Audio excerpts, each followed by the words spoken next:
तो बॉस, कुछ दिन पहले एक जबरदस्त कंट्रोवर्सी हुई थी जब मुकेश खन्ना सर ने अनाउंस किया था कि वो खुद कमबैक करेंगे एज शक्तिमान, क्योंकि उनके हिसाब से बॉलीवुड में कोई ऐसा एक्टर है नहीं जो शक्तिमान को नए जनरेशन में प्ले कर सके। रणवीर सिंह की थोड़ी बेइज्जती भी कर दी थी उन्होंने।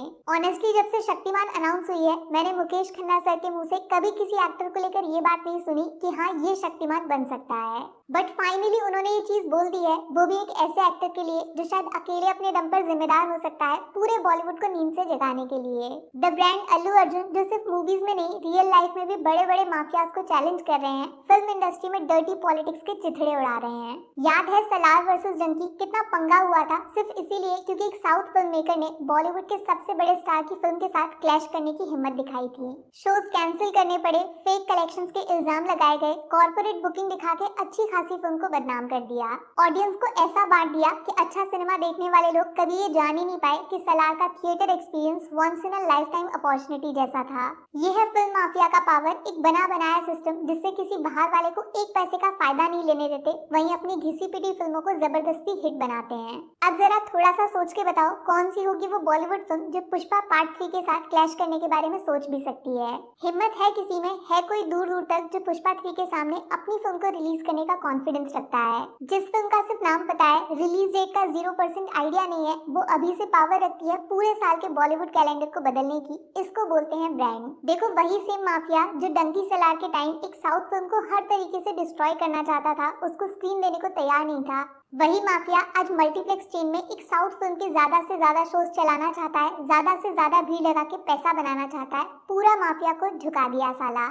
सबसे ज्यादा चौंकाने वाली बात तो ये है कि जब भी आप किसी से पूछोगे पुष्पा 2 के रिकॉर्ड्स कौन तोड़ सकता है, तो KGF 3, सलार 2, स्पिरिट, ये सब नाम सुनाई देते हैं। एक भी बॉलीवुड फिल्म का नाम नहीं लिया जाता, ये सबसे शर्म की बात है। इवन दिसंबर में एक बड़ी हिंदी फिल्म आ रही है जो खुद साउथ फिल्म की रीमेक है, और जो चीज बॉलीवुड मेकर्स के जले पे नमक छिड़कने जैसी है, वो ये कि पुष्पा 2 का सबसे ज्यादा कलेक्शन हिंदी मार्केट से, हिंदी ऑडियंस की पॉकेट से आ रहा है। एक हफ्ते में सबसे ज्यादा कलेक्शन का रिकॉर्ड जो KGF 2 के नाम पे था, यहाँ भी साउथ फिल्म ने पूरे 268 करोड़ कमाए थे। फिर बाहुबली 2 के 247 करोड़ सेकंड नंबर पे।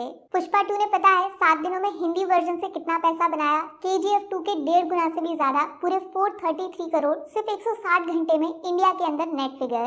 और कमाल की बात जानते हो, साउथ बेल्ट में पुष्पा 2 की टीम ने रिलीज से एक दिन पहले स्पेशल शोज किए थे, जबकि नॉर्थ बेल्ट में ये स्पेशल शोज कैंसिल कर दिए गए थे।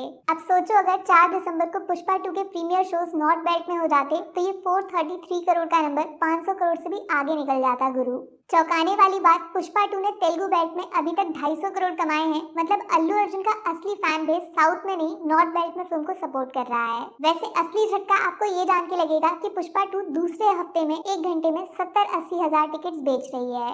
सेम इतना ही टिकट्स जवान और एनिमल जैसी मूवीज बेच रहे थे अपने पहले दिन के लिए। ज्यादा चौंकना मत अगर हिंदी में पुष्पा का कलेक्शन 10th 11th डे पे फिर से 50 करोड़ प्लस चला जाए। ऐसा पहले कभी नहीं हुआ, इतिहास लिखा जा रहा है। जो लोग इंटरेस्टेड हैं उनको बता दूं, पुष्पा 2 का टोटल वर्ल्ड वाइड कलेक्शन 8 दिनों के बाद 1200 करोड़ के आसपास है, थोड़ा सा ज्यादा ही होगा। और अब जिस स्पीड से टिकट्स बिक रहे हैं, सैटरडे प्लस संडे का वर्ल्ड वाइड नंबर 250 से 300 करोड़ आराम से क्रॉस कर सकता है। मोटा मोटा आप ये मान के चलो, अल्लू अर्जुन का कमबैक पूरे 3 साल के ब्रेक के बाद सिर्फ 10 या फिर 11 दिनों में 1500 करोड़ के पार खड़ा होगा। 400 करोड़ का बजट था, 10 दिनों में 1500 करोड़ का रिटर्न आ गया, और प्री रिलीज माने डिजिटल राइट्स, म्यूजिक वगैरह से फिल्म में 1100 करोड़ ऑलरेडी कमा लिए थे। ऐसे में अगर मुकेश खन्ना सर की बात सच हो जाती है और शक्तिमान जैसा प्रोजेक्ट, जिसमें पहली बार किसी एक्टर को इमेजिन करने की बात बोली है पुराने शक्तिमान ने, ये प्रोजेक्ट अगर अल्लू अर्जुन के हाथों में चला गया तो आप सोच भी नहीं सकते, इंडियन सिनेमा बॉलीवुड टॉलीवुड नहीं, सीधा अल्लू अर्जुन ब्रांड बन जाएगा। वैसे अल्लू अर्जुन का शक्तिमान बनना इतना बड़ा सरप्राइज नहीं होना चाहिए, क्योंकि उस लेवल की फिल्म को असली सक्सेस तब मिलेगा जब वो प्रोजेक्ट पैन इंडिया देखा जाएगा। ऑनेस्टली किसी बॉलीवुड एक्टर का ऐसा इन्फ्लुएंस साउथ मार्केट में नहीं है कि लोग वहां से शक्तिमान को 100, 150, 200 करोड़ का बिजनेस करा दे। बट अगर अल्लू अर्जुन शक्तिमान बनते हैं तो 400, 500 करोड़ सिर्फ तेलुगु और बाकी साउथ बेल्ट से कंफर्म, और अकेला हिंदी में 1000 करोड़ पार कर जाएगा। शक्तिमान जैसा कैरेक्टर जिसमें गंगाधर की कॉमेडी टाइमिंग चाहिए, तो एक सुपर हीरो के जैसा एक्शन अवतार होना चाहिए। और जिसने भी पुष्पा 2 देख ली है वो बहुत अच्छे से जानता है, रप्पा रप्पा अल्लू अर्जुन शक्तिमान बनके सारे विलन्स को मक्खन की तरह काट भी सकते हैं। तो एक फनी वे में जबरदस्त कॉमेडी टाइमिंग के साथ छोटे बच्चों के साथ कनेक्ट भी कर सकते हैं। प्रॉपर 2 in 1 एक्टर बोले तो अल्लू अर्जुन टैलेंट पावर। सिर्फ फिल्म्स में नहीं, रियल लाइफ में भी अल्लू अर्जुन की इमेज को नेगेटिव वे में प्रेजेंट करने का बहुत ज्यादा ट्राई किया जा रहा है, बट फिल्म की तरह रियल लाइफ में भी पुष्पा झुकेगा नहीं साला। बॉलीवुड में अल्लू अर्जुन से बचने का सिर्फ एक तरीका है, उनको बैन कर दिया जाए, क्योंकि अगर शक्तिमान जैसे प्रोजेक्ट्स भी चले गए तो नॉर्थ साउथ का डिबेट खत्म हो जाएगा।